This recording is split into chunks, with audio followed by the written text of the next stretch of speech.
Did he save her life, or was it she who saved him? And to think it all started because of such a tiny detail that almost went unnoticed. A pair of little yellow shoes. They bumped into each other for the first time on the train on a chaotic morning. They were both running late.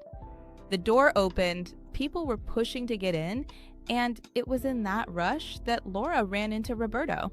"Sorry," they both said at the same time, without really looking at each other.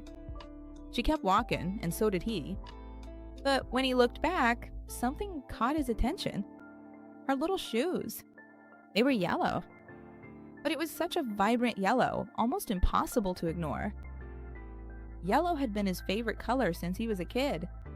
And without knowing why, that stuck in his mind. A few weeks later, at the same station, at the same time, he got on the train and saw her again, sitting by the window, reading a book and wearing those same yellow shoes. This time, he noticed everything. Her hair already had some gray strands, her demeanor was focused, and her clothes were full of colors, a mix that on anyone else might have seemed over the top, but on her, it looked alive. He couldn't help himself and kept looking at her and smiling. Laura noticed. She slowly closed her book, suspicious. She looked at him and asked firmly, "Is there a problem?" He was startled at being caught. "No, not at all. And then he swallowed hard, embarrassed. "I liked your shoes." She frowned, thinking he was making fun of her. Without saying another word, she simply got up and went to another train car. Roberto just stood there, feeling like he had messed everything up before it even started. That night, he couldn't stop thinking about her. About her smile as she read her book, the color of her shoes, and the regret he felt for coming off as weird. The next day, he stopped by a store and bought a yellow coat. He thought, if I see her again, I'll apologize properly. But she didn't show up. Not the next day, not the week after, nor the one after that. 2 weeks went by, and he started to think he would never see her again. Until on a rainy morning, there she was, sitting on the platform bench, reading with her little yellow shoes. Roberto then took a deep breath, walked up to her and said, "Hi, I know I seemed weird that day, but I wasn't making fun of you. I really liked it." She looked at him cautiously. "I bought this because I thought it would suit you." Laura was silent for a few seconds, surprised. No one had ever done something like that for her before. She took the coat, ran her hand over the fabric, then smiled at him and said, "This is the craziest thing anyone's ever done for me." He smiled, relieved. "So does that mean you won't run away from me to another train car anymore?" She replied, "Only if you stop staring at me like that." And that's how they started talking. Between one train and the next. Then, between one coffee and another, Roberto was a little over 50 years old.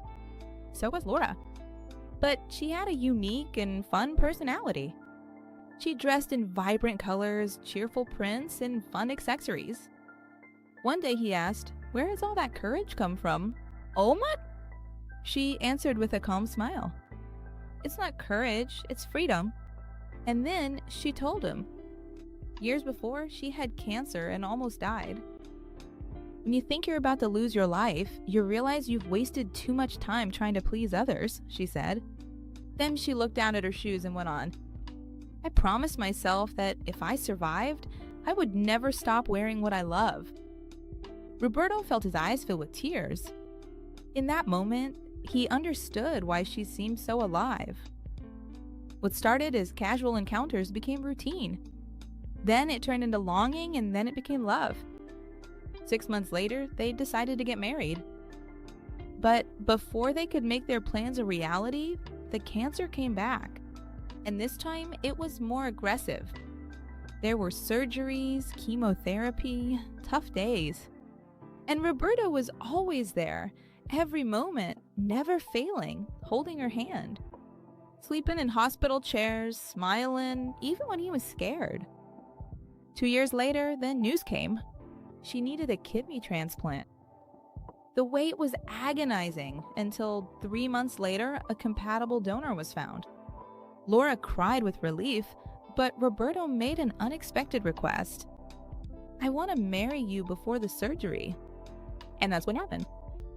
They called an official, and right there in the hospital room, they got married. She was in pajamas, and he was holding her hands, both of them crying and laughing at the same time. Then the transplant happened. The surgery was long, hours awaiting. And then the news came. The transplant had been a success. Laura would survive. But the donor didn't make it through the surgery. Who was the donor? Roberto. He never told. He never let her find out. Before going into the operating room, he left her a note. When Laura woke up, a nurse handed it to her. She opened the note with trembling hands and read it. The note said, "My love, you always said that colors make the world more beautiful. And you are the most beautiful color that has ever appeared in my life. I never imagined I could love someone so much after turning 50. I never imagined I could love someone more than I loved my own life. But I love you, and that's why I'm doing this. If I don't wake up, don't be sad. Keep using your colors. Keep lighting up the world. Because that's how you saved mine, forever. Yours, Roberto." When Laura finished reading the note, tears were already streaming down her face uncontrollably. But the nurse was still holding another envelope. "He asked me to give this to you two. This as well," she said in a gentle voice. Inside, there was a document. It was a life insurance policy in her name. It took Laura a few seconds to understand, and then she realized Roberto wanted to get married before the surgery for a reason he never told her. He wanted to make sure that if something happened to him during the surgery, she would be able to keep living, to keep up her treatment. Laura then pressed the documents to her chest, crying, smiling. It was a real mix of emotions. Because in that moment, she understood something she would never forget. He didn't just love her, he took care of her until the very last second.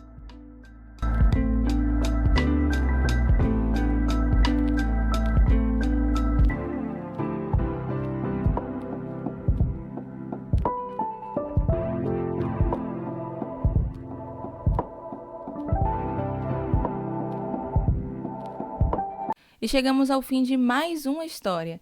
E agora eu te pergunto, você já amou tanto alguém que entregaria até mesmo a sua vida por essa pessoa? Deixe aqui a sua resposta nos comentários. E não se esqueça de se inscrever no canal para não perder nenhuma história. E, é claro, deixe também o seu like para dar aquela moral pra gente, tá bom? Um beijo e até a próxima!